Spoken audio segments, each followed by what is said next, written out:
Kibora. Chiari. Twende basi. Umeshafanikisha? Shafanikisha. Sawa basi.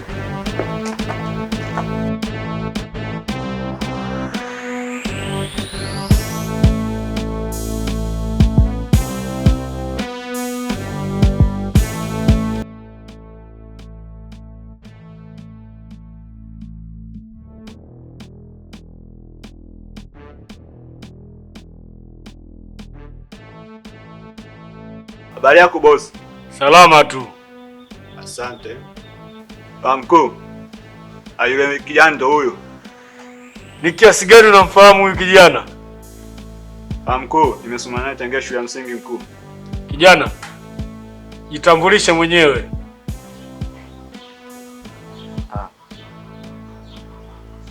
Mimi jina langu naitwa Kibula. Naishi hapo mtaa kati. Sio mbali na hapa. Ni mtoto wa kwanza katika familia ya watoto watatu. Hivyo nina wadogo zangu wawili wa kike. Na kwa bahati mbaya hatuna wazazi. Pole sana kijana. Asante mkuu. Baba yetu alifariki mwaka jana. Na mama yetu alitoweka pasipojulikana tokea nikiwa na umri wa miaka 7. Hivyo kwa kipindi chote hicho tulikuwa tukilelewa na baba yetu. Na vipi kuhusu elimu yako? Mimi nimesoma mpaka elimu ya chuo kikuu na kupata shahada ya uhusiano wa kimataifa. Lakini mpaka leo hii sijapata ajira yoyote. Hivyo nipo kwenye harakati za kutafuta kazi. Kumbe ni msomi bwana mdogo. Ndiyo mkuu. Mkuu, tafadhali. Kwa sasa mimi nafanya kazi yoyote. Huwa nafanya vibarua mbalimbali na hata kuosha magari ili niweze kupata pesa kwa ajili ya kuweza kuhudumia wadogo zangu. Naomba uweze kunipatia kazi mkuu. Wewe una uhitaji wa pesa, sio uhitaji wa kazi. Si ndio? Hapana mkuu. Nina uhitaji mkubwa sana wa kazi. Kwa sababu naamini nikipata kazi naweza nikapata kiasi chochote cha pesa ninachokihitaji. Kazi yangu mimi itakufanya ushindwe kutumia elimu yako na kuiweka kando. Je, uko tayari kutupa hivyo vyeti? Kutupa vyeti? Kivipi mkuu?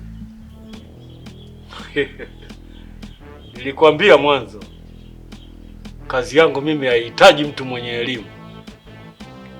Ni rahisi tu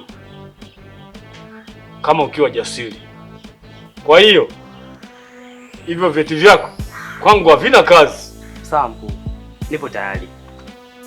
Nasikitika kukwambia kwamba sintokupatia kazi kwa sasa mpaka pale utakapojiridhisha mwenyewe. Mkuu, tafadhali naomba uweze kunipatia kazi. Naomba uweze kunipatia kibarua chochote hata cha kufanya usafi ili niweze kupata pesa kwa ajili ya kuweza kwenda kuhudumia wadogo zangu, kwa sababu wadogo zangu huko walipo wananisubiri kama mgeni rasmi. Sasa kijana, kwa sababu umenionyesha ni mtu ambaye unajituma sana, mimi nitakupatia pesa 50,000 kwa ajili ya mahitaji yako tu ya nyumbani na wadogo zako. Lakini Zombi, na mkuu, nitaagiza vijana wangu wamfuatilie kwa ukaribu. Endapo tutalizika naye, basi atajiunga na sisi. Sawa mkuu. Kijana, pesa sio shida zetu. Itakufaa.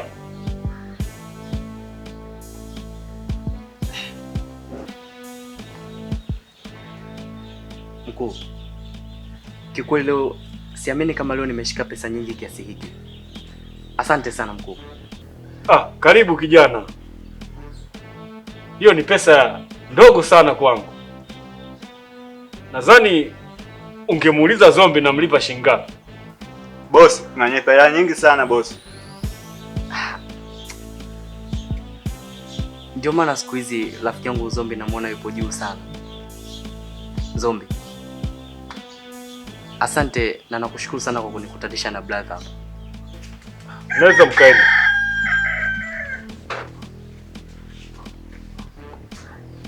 Zombi. Naam boss.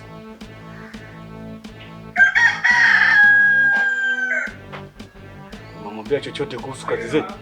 Asitamwambia mkuu. Vizuri sana. Umesimama katika akili yako kabisa. Sasa hautaki kumwambia chochote kwa sasa. Sawa mkuu. Inabidi tumfuatilie kwa ukaribu ili tumjue kiundani. Sawa boss. Ili tuone kama atatufaa. Sawa boss.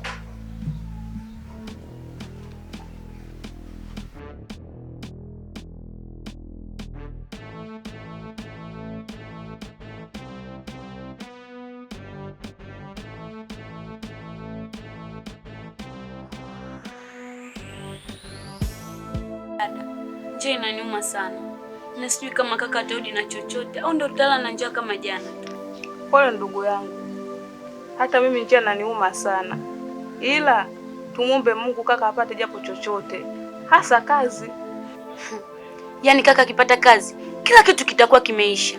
Mimi nitaendelea na shule bila shida kuondolewa darasani. Nawe pia unaweza kuendelea na masomo yako. Ni kweli unachosema ndugu yangu. Ila kuna kitu nataka nikwambie. Kitu gani? Kuna mdada wa saluni ameniambia mimi naweza kuwasaidia wewe pamoja na kaka. Msisi maisha ya shida tena. Utatusaidiaje? Na wakati wewe mwenyewe bado hujamaliza elimu yako. Ameniambia ataniunganisha na mtu mwenye pesa. Awe mpenzi wangu. Dada, kuna kitu nakitafuta. Yaani huyo mtu aliyekushauri hivyo anataka tu kuharibia maisha. Sana ndugu yangu, tutaishi maisha ya shida hivi mpaka lini? Acha nikubalie tu. Dada, tuvumilie tu. Ipo siku kaka atafanikiwa na utaishi na maisha mazuri kama kabla ya kifo cha baba yetu. Nakuomba hiyo siri yako usimwambie kaka. Sawa dada, sitamwambia chochote. Basi nenda kachote maji tuyokufua. Sawa.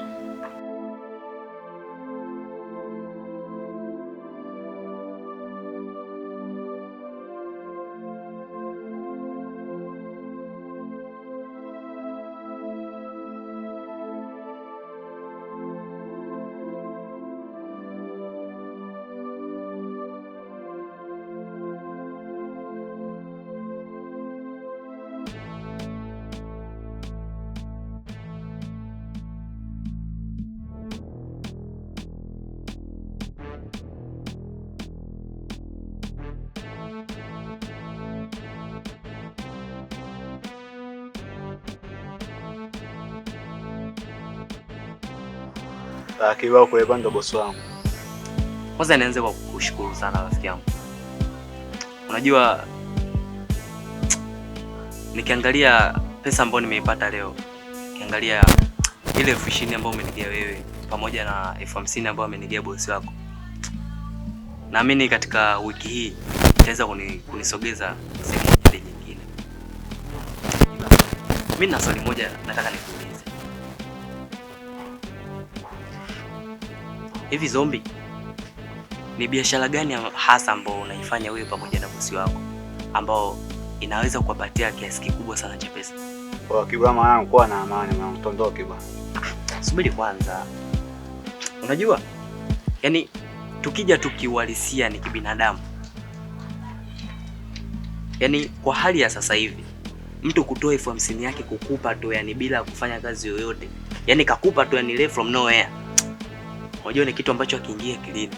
Na ndio maana kinanipa sana maswali ya kutaka kujua ni biashara gani hasa ambayo nyinyi mnaifanya ambayo inaingizia kiasi cha pesa, kiasi kwamba ni unaweza ukampa tu mtu kiasi chochote bila kufanya kazi yoyote. Kibula, nishakwambia kuwa na amani. Hivi tondoke bwana. Tondoke. Tondoke bwana.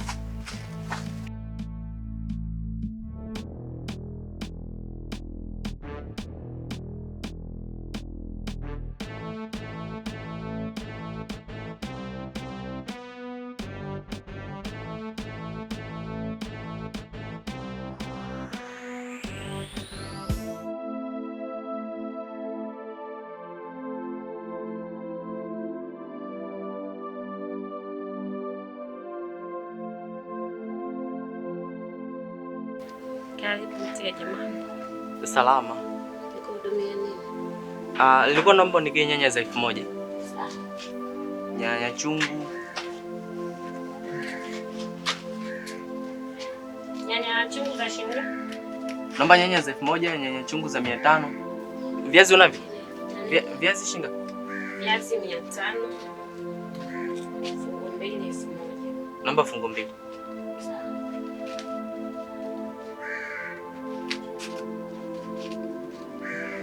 Na nini kingine? Karoti hizi shinga? Karoti 100. Naomba 3. Hauna ndizi? Ndizi yangu zimeisha. Oh, basi naomba hivyo. Hapo ni shilingi ngapi? Na jumla shilingi 3500.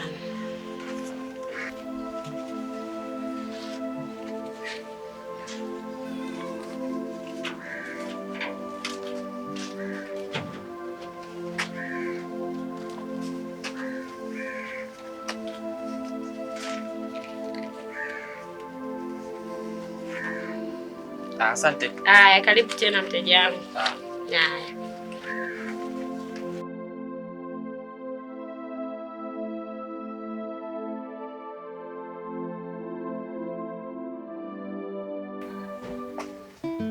Kama wewe. Karibu mwanangu. Asante mama. Wazi mobi zetu zipo.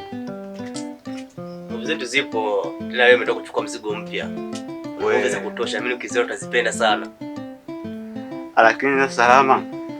Na kuna kitu nataka nikwambie Rama. Kitu gani tena hicho? Kuhusu Kibula. Kuhusu Kibula? Kibula kafanyaje kwani? Kwa sasa mimi najua wewe yako ni rafiki yako. Ndio ni. Lakini sinataka hivi nijue Kibula ni mjasiri, mwenye siri. Kama unataka kumpa kazi Kibula, wewe mtu kazi Kibula. Kibula ni mtu jasiri, tena ni mtu mpambanaji sana. Mimi na mimi ukimpa kazi sikuangusha. Kwa hiyo unanihakikishia kabisa kwa hiyo kama Kibula na siri. Tena ukimpa kazi ndugu yangu utakuwa umemsaidia sana. Maana bado anahangaika kutembea mtaani na bala zake za kaki. Salama basi basi ngoja basi nitendewe. Kuna mshimshe zetu. Basi poa bwana. Mimi nipo hapa. Haya, poa. Sawa.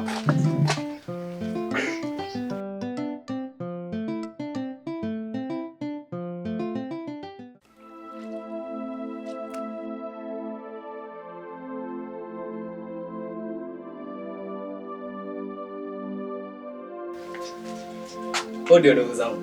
Kaka. Dafeti. Kaka amerudi akiwa na vitu, ni furaha iliyoje yani. Asante Mungu. Kaka, hongera kupata kazi. Wadogo zangu, kwanza asanteni kwa dua na maombi ambayo mmeweza kunipatia kipindi natoka hapa nyumbani asubuhi. Kwa sababu huko nilipotoka kumenifanya niamini kabisa kama Mwenyezi Mungu yuko pamoja na sisi. Hakika anatupambania wadogo zangu. Kaka samani. Bila samani. Kabla hujapumzika kuna kitu ulikuwa nataka niongee.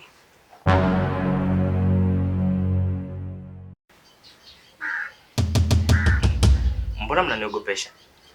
Ni kuhusu masuala familia yetu tu kaka. Kwani wakati nimetoka kuna kitu kimetokea huko ndani? Hakuna kitu kaka. Nadhani masuala ya njaa tu. Sawa. Endeni mkachukue mkaa ili tuanze kuandaa chakula. Ila kabla hamjaanza hizo pelika, Leila, humu kuna ndizi. Nadhani mngechukua kwanza tuanze kupoza njaa.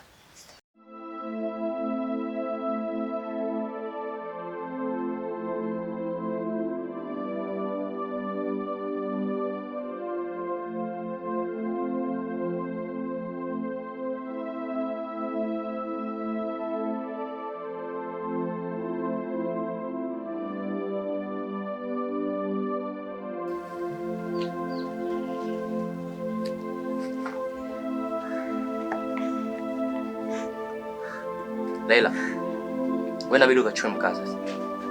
Fatuma, umeona kuna nyanya, kuna viazi na kuna dagaa. Wewe inabidi uchukue uanze kupika uandae. Sawa? Sawa. Mwanzako akirudi kuchukua mkaa, mwashe moto tuanze kupika. Mimi nipo ndani, sawa? Sawa.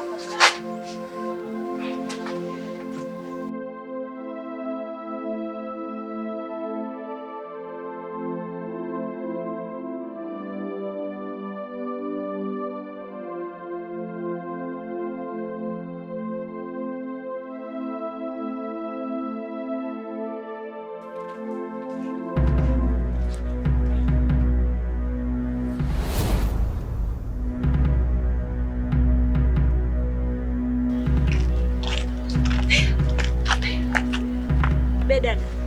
Yaani mimi nakupa siri zangu, halafu unataka kwenda kumwambia kaka?